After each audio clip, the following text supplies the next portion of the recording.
Hello, beautiful people. Welcome back to our channel. Some days back, this media person of Sunday Igboho, that's aka Sunday Adeyemo, that the IGP wanted his presence, actually sent him a letter, although I do not think they actually received the letter, but a lot of reactions have strewn that. A lot of Nigerians have been saying so much, they even went as far as mentioning Delegiwa all over the matter. But right now, Nigerians have decided to react in a different dimension, and they're actually saying different things. And of course, some lawyers also have decided to wade into the matter, bringing in the legal perspective to the matter. And in all, we're going to wrap this up. But before we do so, we'd like you to subscribe to our channel by clicking on the red subscribe button. Beside it, you see a bell notification icon. Please go ahead, click on it to get notified as soon as we update our channel on YouTube. We're following report that the Inspector General of Police (IGP), that's Mohammed Adamu, is under political pressure to arrest popular Yoruba rights activist Sunday Adeyemo, also known as Sunday Igboho, for declaring a sovereign Yoruba nation. Calls for the arrest of the leadership of Miyetti Allah mount as many alleged that they have made even more incisive statements. Let's continue. Well, a national daily quotes a senior police officer as saying, "Save for the intervention of some leaders from Southwest," and fears that his arrest will throw the region into chaos as his large followers may react violently. Igboho would have since been arrested. Igboho had on Friday confirmed that 2 letters were sent by the IGP inviting him to Abuja. His media aide, however, said they were rejected for security reasons. Reacting to the development, Secretary General of Yoruba Council of Elders, that's Dr. Kunle Olajide, said the activist was right to have rejected the letters. He said, Miyetti Allah has said worse. They have said worse things on national television and in newspaper, and nobody invited them for interrogation.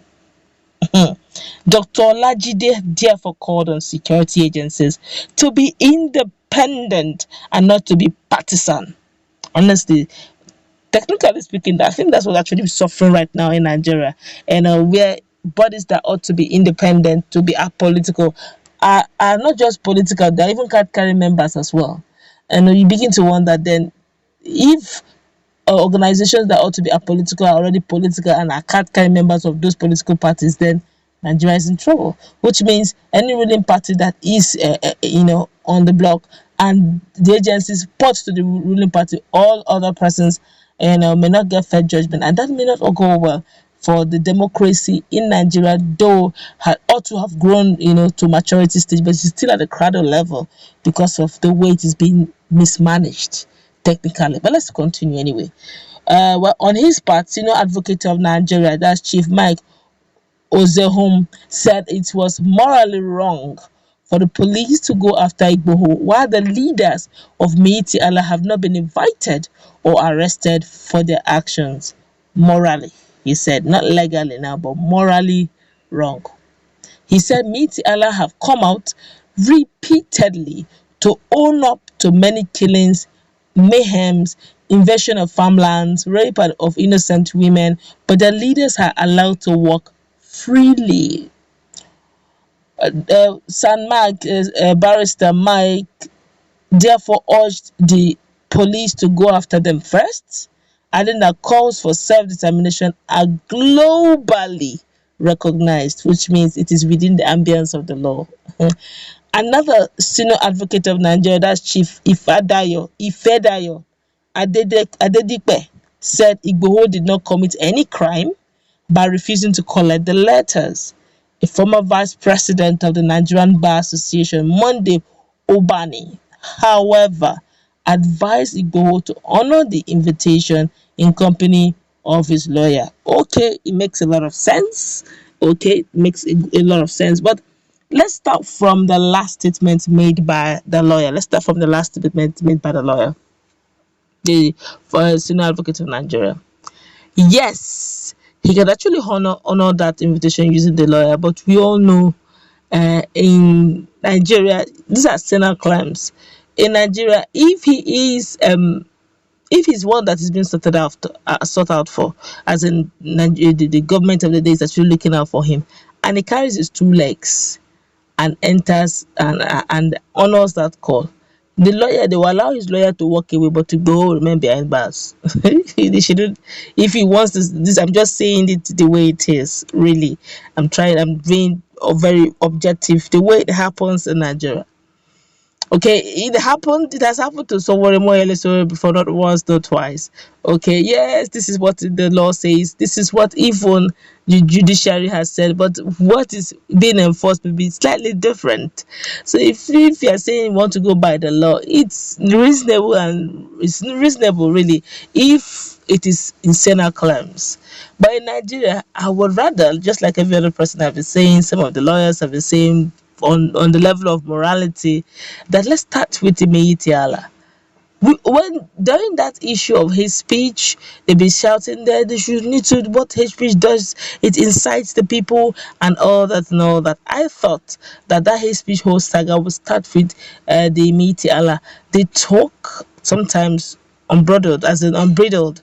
They speak, they own up. Actually, they don't even deny it. They say yes. They will say it on national dailies, they say it on national news, and they own up. They say yes, they said it. They're not mincing words, and nobody has ever invited them. That's what we keep saying, this issue of equity and justice. If you want this thing to be corrected everywhere, what is good for the goose is good for the gander. If you want this to be corrected everywhere, start with those who began this whole thing.